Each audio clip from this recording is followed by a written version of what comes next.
La historia cuenta que Clarín empezó a ser un gran diario después que Perón privatizó, es decir, nacionalizó la prensa. Claro, es decir, se quedó con los avisos. Claro, entonces como pasó a ser un diario claramente del gobierno, muchos avisos pasaron a ser de Clarín y ahí empezó a crecer mucho. Yo entré ya cuando el diario empezaba a tener importancia, no era lo que soy, ¿no? Menos la empresa lo que soy, ¿no? Era el diario. Pero bueno, ya era un diario popular, que se leía mucho. Y ahí el que estaba ahí siempre, que fue quizás lo mejor que me dio Clarín, era trabajar al lado con Raúl González Tuñón. Porque Raúl hacía crítica de teatro independiente.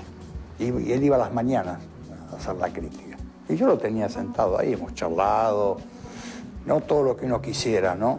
Con esa soberbia juvenil, que bueno, es un poeta, pero un lindo tipo. Y a la tarde, mientras estaba a la tarde, lo tenía trabajando al lado a José Portogallo, poeta olvidado, pero también poeta importante en esa época.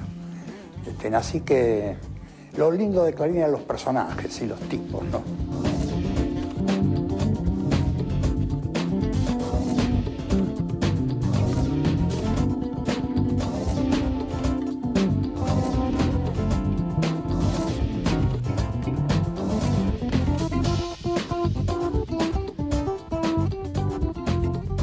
La línea política de Clarín se fue acercando cada vez más al desarrollismo.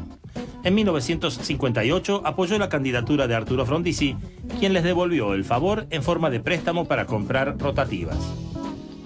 En 1965, Noble puso al frente del diario a Oscar Camillón, un dirigente desarrollista que había sido vicecanciller de Frondizi. Le cuento cuál fue mi sorpresa.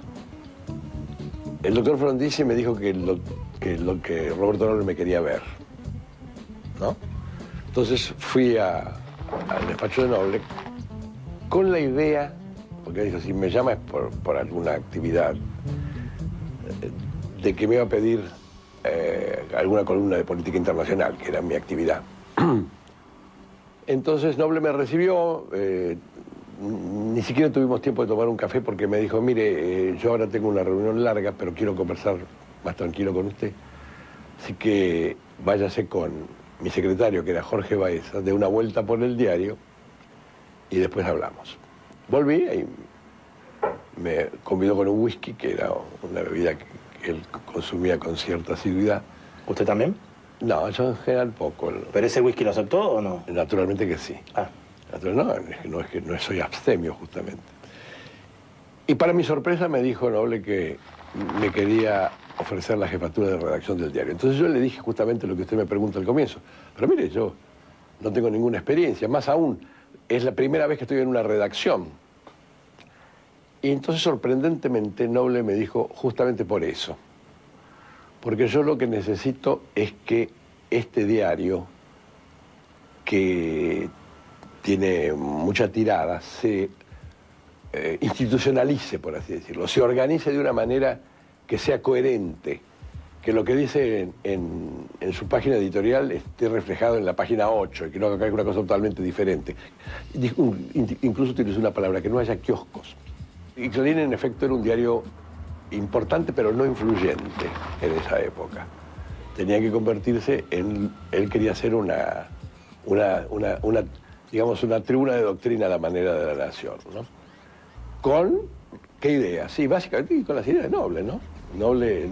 Porque Noble, por ejemplo, no consideraba que él seguía las ideas de Frondizi y de Frigerio, más bien pensaba al revés.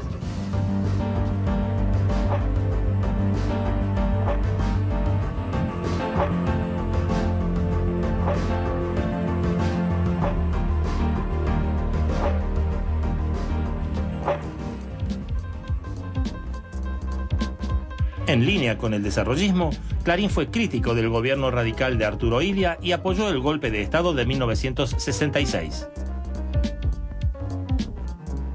Clarín había sido un tenaz opositor del gobierno de Arturo Illia.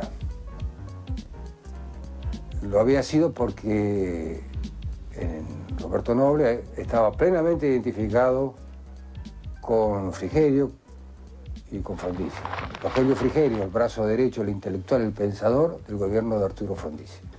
Gobierno que atraviesa 1958 hasta el golpe de 1962, lo atraviesa en medio de grandes cuestiones y conmociones que genera a veces el propio gobierno, pero sobre todo los militares que atacaban a ese gobierno por una vertiente filo-peronista que tenía derivada del pacto que había tenido primero con Perón.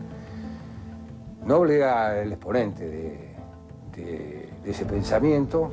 Clarín tenía una clarísima identificación y en consecuencia después del golpe el que pagó los platos fue el gobierno de Arturo Illia.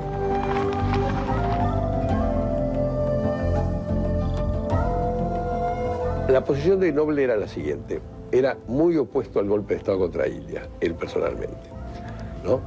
Y tenía mucha, y cuando el general Onganía subió a la presidencia, tenía una gran desconfianza por Onganía. Lo calificaba a Onganía por una palabra que prefiero no usar porque era muy dura, ¿no? Y a medida que el proceso militar avanzaba, su desconfianza se acentuaba, sobre todo cuando vino Lanusse a la presidencia, del cual él no tenía demasiado buen concepto. Y cuando vino la presidencia, cuando vino la gestión de Krieger, después de la de Sallie Mae, ahí hubo un choque con Frigerio, porque Noble le quería dar a Krieger un buen crédito.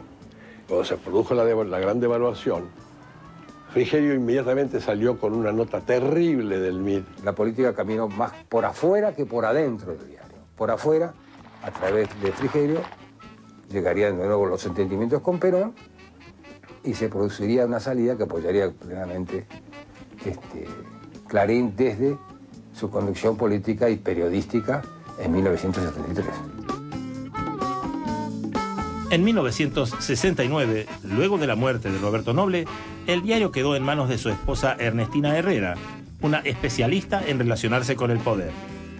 Clarín continuó la línea desarrollista de su fundador y acompañó la alianza del MID con el peronismo, celebró el triunfo de Cámpora y luego el tercer gobierno de Perón. ¿Y qué pasa cuando muere Roberto Noble en el diario? Cuando muere Roberto Noble se plantean algunos difíciles problemas por la sucesión del diario, puesto que el grupo que llevaba la administración de Clarín tenía, digamos, fuerza suficiente como para luchar por quedarse con el control de la empresa, ¿no? Y el testamento de Noble en esa materia era muy claro. Dejaba el diario. Entonces no había multimedio, ni siquiera estaba la planta de papel, ¿no? En manos de una sola persona. El 100% del paquete accionario, es decir, más menos las acciones necesarias para constituir la sociedad anónima, quedaban en manos de su heredera, que era su viuda, ¿no? El resto para la hija, que era un patrimonio muy grande, desde luego. Y bueno, ahí hubo un ciclo de tira y afloja durante un tiempo largo, hasta que finalmente quedó consolidada la línea de control total del diario por doña Ernestina Herrera de Noble. En el próximo bloque, los negocios de Clarín durante la dictadura y el dudoso origen de los hijos adoptivos de Ernestina Herrera.